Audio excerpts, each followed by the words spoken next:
সাগর কত বিশাল হয় এই সাগর! কি না করতে পারে এই সাগর! এক মুহূর্তের মধ্যে সব ধ্বংস করে দিতে পারে, প্রলয় ডেকে আনতে পারে, সংসার মুছে ফেলতে পারে। এই সাগর জীবন জ্যোতি নিভিয়ে দিতে পারে। কিন্তু এই সাগর যা মেটাতে পারে না, তা হলো একজন তৃষ্ণার্তের তৃষ্ণা। অন্যদিকে এই ঘোড়া, যা এতটাই ছোট যে গোপিনীরা একসঙ্গে অনেকগুলো নিয়ে চলতে পারে, কিন্তু এই ছোট ঘোড়া অনেকের তৃষ্ণা মেটাতে পারে।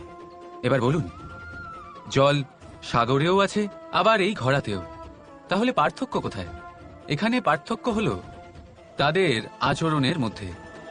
একজন মাটির মধ্যে মিষ্টি জল ধরে রাখে, তো আরেকজন নিজের নোনা জলের আঘাতে যে কাউকে মাটিতে মিশিয়ে দিতে পারে। আপনি কি হতে চাইবেন? সাগরের নোনা জল হয়ে কারোর আশা চূর্ণ বিচূর্ণ করে দিতে, নাকি মিষ্টি জলের ঘোড়া হয়ে কারোর তৃষ্ণা